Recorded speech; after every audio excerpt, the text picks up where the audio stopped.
Mondiaux, président d'EDF. Monsieur le ministre, quelques chiffres.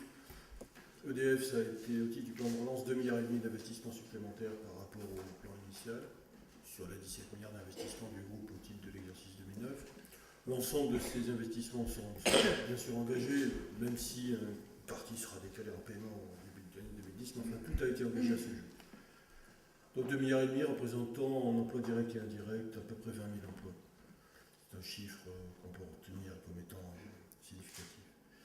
Ces investissements sont bien sûr répartis sur l'ensemble du territoire français. Il s'agit évidemment d'investissements en France, sur environ 50 sites. Donc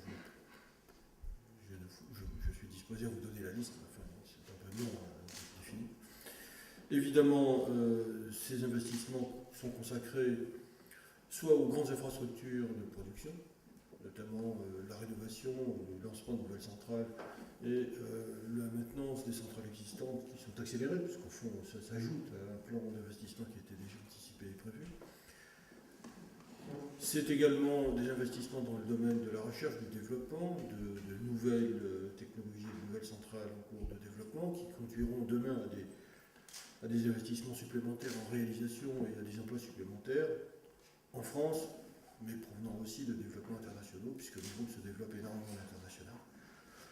C'est enfin 600 millions répartis à peu près à moitié-moitié entre le réseau de transport, RTE, et le réseau de distribution, ERDF, qui sont là pour, comme l'ensemble de mes collègues l'ont dit, améliorer la qualité du service et faire en sorte que la distribution soit assurée avec une qualité et une efficacité plus importantes, ou le transport longue distance pour ce qui concerne RTE, ou l'enterrement des lignes, enfin tout ce qui concerne l'amélioration de la qualité, de l'efficacité, de la sécurité des réseaux de transport d'une part, de distribution d'autre part. Voilà quel est en quelques mots le plan pour, enfin ce qui a été fait au titre du plan de relance par EDF au cours de l'exercice 2010.